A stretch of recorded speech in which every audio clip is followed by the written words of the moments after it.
Hello everyone, this is Prahlad Kumar Sharma. Actually मैंने पिछला video बनाया था प्रहलाद शर्मा यूट्यूब चैनल पे, जिसमें मैं बताया था कि मैं आपको कैरियर गाइडेंस से रिलेटेड वीडियो बनाते रहूँगा और रेगुलर अपडेट करता रहूँगा। लेकिन कुछ चीज़ें बीच में मैं थोड़ा बिजी हो गया था अपने वर्क को लेके, तो मैं वीडियो लेके नहीं आ पाया था। तो आज मुझे थोड़ा समय मिला है और मैं सोचा थोड़ा वीडियो बना ही देता हूँ आज। तो मैं आज की वीडियो में बात करने वाला हूँ कि अगर आप 10वीं में हो या 12वीं में हो और आप चाहते हो कि एक अच्छा परसेंटेज आए स्टेट बोर्ड में आपको, तो उसके लिए किन चीज़ों को फॉलो करना है उसके रिलेटेड बात करूँगा। आज मैं आपसे 5 चीज़ें के बारे में बात करूँगा। पहला सिलेबस है, दूसरा कोचिंग के रिलेटेड है, तीसरा टाइम टेबल है, चौथा रिवीजन है, पाँचवा आपका स्लीप टाइम है और छठा मैंने ऐड करके रखा है कि मोबाइल यूज करना है कि नहीं करना है। तो देखो, सबसे पहले आप किसी भी एग्ज़ाम में, जैसे आपकी स्टेट बोर्ड का एग्ज़ाम है, 10वीं का एग्ज़ाम है, तो सिलेबस में आपको पता होना चाहिए कि कौन कौन सा सब्जेक्ट है आपके एग्ज़ाम जो होने वाला है उसमें सब्जेक्ट कौन कौन सा है। जनरली जो मैं बिहार बोर्ड से था, तो बिहार बोर्ड में जनरली 5 सब्जेक्ट थे जिसके मार्क्स आपके ऐड होते थे, और और बाकी एक इंग्लिश था जिसका मार्क्स ऐड नहीं होता था। तो उस 5 सब्जेक्ट को कैसे पढ़ना है उसके बारे में बात करूँगा। दूसरा है कोचिंग। कोचिंग के बारे में ये मैं बता रहा हूँ कि अगर आप 10वीं में हो तो मुझे लगता है कि आप सेल्फ स्टडी नहीं कर पाओगे, तो कोचिंग कर ही लेना चाहिए, क्योंकि वहाँ पे एक आपको गाइड मिल जाएगा कि सर पढ़ाते हैं, वो उसको आप गो थ्रू उसके साथ ही पढ़ो। मतलब सर जो भी कोचिंग है, आजकल सभी सर अपडेट हो गए हैं, सभी सर अच्छे से पढ़ाने लग गए हैं और हर एक सब्जेक्ट का वेटेज देने लग गए हैं, क्योंकि 5 सब्जेक्ट है, 500 का पेपर होने वाला है, 500 का पेपर होने वाला है, तो पाँचों सब्जेक्ट आपको पढ़ना पड़ेगा, तभी आपको अच्छा एक मार्क्स मिलेगा। तो मेरे हिसाब से कोचिंग ज्वाइन कर लेना चाहिए। मिनिमम फ़ीस होता है अभी भी गांव में 300-400 रुपये पर मंथ फ़ीस होता है। आपको ज़्यादा लगे तो सर से बात कर लीजिएगा कि सर ऐसे ऐसे घर का प्रॉब्लम है, तो वो कम भी कर देंगे, बशर्ते आपको पढ़ना पड़ेगा। टाइम टेबल सबसे मोस्ट इम्पोर्टेंट चीज़ है अगर आपको अच्छा मार्क्स लाना है तो।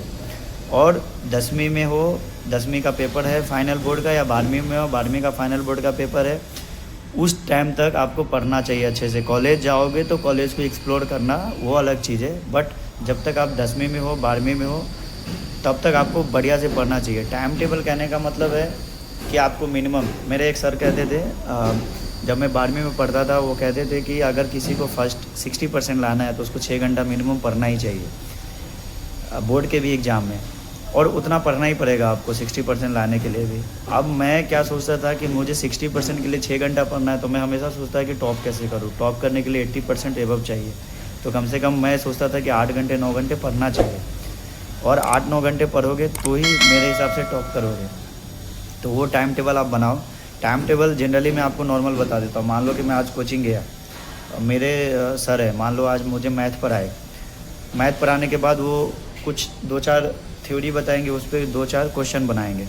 मैं क्या करता था, मैं रूम घर पे आता था, सबसे पहले उन चीज़ों को, सर ने आज कोचिंग में क्या पढ़ाया वो मैं पढ़ता था, उसका क्वेश्चन सॉल्व करता था, फिर उस थ्योरी पे या जो क्वेश्चन सॉल्व किए उस तरह का क्वेश्चन मैं एनसीईआरटी का बुक था, एनसीईआरटी से पढ़ता था, और उस टाइम में एक एसएफ स्टूडेंट फ्रेंड का भी बुक आता था, तो उससे भी सॉल्व क्वेश्चन उसी थ्योरी पे सॉल्व करते। तो उससे क्या होता था कि सर ने क्या पढ़ाया वो रिवीजन भी हो गया, उस पर क्वेश्चन सॉल्व कर लिया, तो क्वेश्चन का प्रैक्टिस भी हो गया। मेरा ये अप्रोच रहता था। फिर क्या है कि मेरे कोचिंग में क्या था कि मतलब एक सप्ताह का है शेड्यूल, तो हर एक दिन मतलब 2 दिन मैथ था, बाकी दिन सोशल साइंस ऐसे मतलब सब्जेक्ट का एक, मतलब हर एक दिन हर एक सब्जेक्ट पढ़ते थे। तो हम लोग क्या करते थे कि मान लो कल सब्जेक्ट पढ़ने वाले मैथ, तो आज ही मैथ का प्रैक्टिस कर लेते थे। मान लो कल साइंस पढ़ाने वाले सर है, तो पिछले कई दिनों में साइंस क्या पढ़ाए हैं वो साइंस का मतलब अपना रिवीजन करके जाते थे, और फिर कल साइंस पढ़ाते थे। मतलब कहने का मतलब क्या है कि आपका रिवीजन, जो मैंने चौथा पॉइंट लिखा है रिवीजन, वो रिवीजन आपका टाइम टू टाइम होते ही रहना चाहिए। और मैं जब एक्चुअली में मैं जब टॉप करता था या टॉप किया था जब, तो सर लोग ने बोला था कि कुछ बताओ, तो मैंने यही बोला था कि मान लो कि पिछले 6 महीने से कोचिंग चल रहा है, 6 महीने से सर लोग कुछ पढ़ा रहे हैं, मान लो बिहार बोर्ड आके बोल दे कि मुझे 1 सप्ताह में पेपर लेना है, तो आपको पिछले रिवीजन हमेशा ऐसे करते रहना है कि अगर कल भी पेपर बोल देना कि कल लेना है, तो आप प्रिपेयर हो कि हम कल पेपर देने लायक है। मतलब रिवीजन ये नहीं है कि अब एग्ज़ाम होगा मार्च में, फरवरी में, तो उस टाइम में दिसंबर से रिवीजन स्टार्ट करेंगे।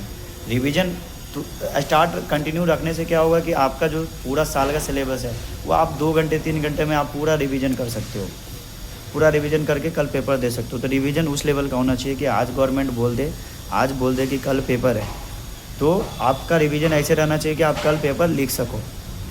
तो मैंने रिवीजन का बात करी। स्लीप टाइम, अभी बच्चे क्या करते हैं, सोने को उतना महत्व नहीं देते हैं, लेकिन कम से कम मिनिमम 6 घंटे आपको सोना है, क्योंकि दिमाग का जो मेन पावर है ना, आपका दिमाग सही रहना चाहिए। जिस दिन आप नींद अच्छे से नहीं लोगे, आपको भी आइडिया लगता होगा कि आज नींद अच्छे से नहीं लिया है तो प्रॉब्लम होता है।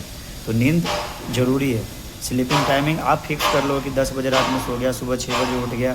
और पढ़ने का कोई टाइम नहीं है कि सुबह उठ तो पढ़ो, रात को पढ़ो, दिन को पढ़ो, जब मन है तब पढ़ो, लेकिन सही से पढ़ो, कंसंट्रेशन के साथ पढ़ो और वही रूटीन रोटेट करो। मैं सुबह में कभी नहीं उठा आज तक, मतलब मैं सेमेस्टर एग्ज़ाम में जब कॉलेज में गया तो मेरा अलग था कि उसको रिवीजन करने के लिए हमको उतना टाइम चाहिए था, तो इसलिए मैं सवेरे उठा कॉलेज में। बाकी कभी ऐसा नहीं हुआ कि मैं सवेरे उठा हूँ, मतलब 7 बजे 8 बजे मतलब जनरली मैं उठता हूँ, लेकिन मैं दिन में जो है ना, मेरा वर्किंग टाइम, मैं दिन का जो टाइम था ना उसमें मैं पढ़ता था, कोचिंग से आया फिर उसमें पढ़ता था। तो स्लीप टाइम सही रखो, कोई भी रूटीन फॉलो करो, टेंशन में नहीं आओ। तुमको जो सूटेबल लगता है, तुमको लगना चाहिए कि हाँ हम पढ़ रहे हैं, सही पढ़ रहे हैं कि नहीं पढ़ रहे हैं। और मोबाइल तो यूज़ नहीं करना चाहिए, बिल्कुल नहीं करना चाहिए, जब तक बशर्ते आपको ज़रूरत नहीं है, मतलब करना ही नहीं चाहिए। अगर कोचिंग में आपको पढ़ाई प्रॉब्लम है तो आप ऑनलाइन पढ़ते हो तो ऑनलाइन कर लो, नहीं तो मोबाइल यूज़ नहीं करना चाहिए। 10वीं 12वीं में तो बिल्कुल नहीं करना चाहिए। कॉलेज में जाओ, कॉलेज में मोबाइल यूज़ करो। तो यही है कि अगर आप ये सब चीज़ें फॉलो करोगे तो आराम से इजीली टॉप करोगे। मैंने भी किया था और आप भी करोगे। बाकी मैं इंजीनियरिंग कॉलेज में गया तो सेम रूटीन रहा, लेकिन वहाँ पे थोड़ा दिमाग ग्रोथ हो जाता है, तो आप चीज़ें जल्दी ग्रास्प करते हो और पढ़ने का तरीका भी थोड़ा चेंज हो जाता है। तो वहाँ पे कम भी पढ़ोगे, बट वहाँ पे अलग प्लानिंग होती है। मैं आपको अपने यूट्यूब चैनल के माध्यम से सब बताते रहूँगा। बाकी आपको कोई भी डाउट होता है लाइफ से रिलेटेड, जॉब से रिलेटेड, स्टडी से रिलेटेड, आप कमेंट करो, मैं उस पर भी वीडियो बना के लेके आऊँगा। तब तक पढ़ते रहो। Best of luck and channel को सब्सक्राइब कर दो। Thank you so much.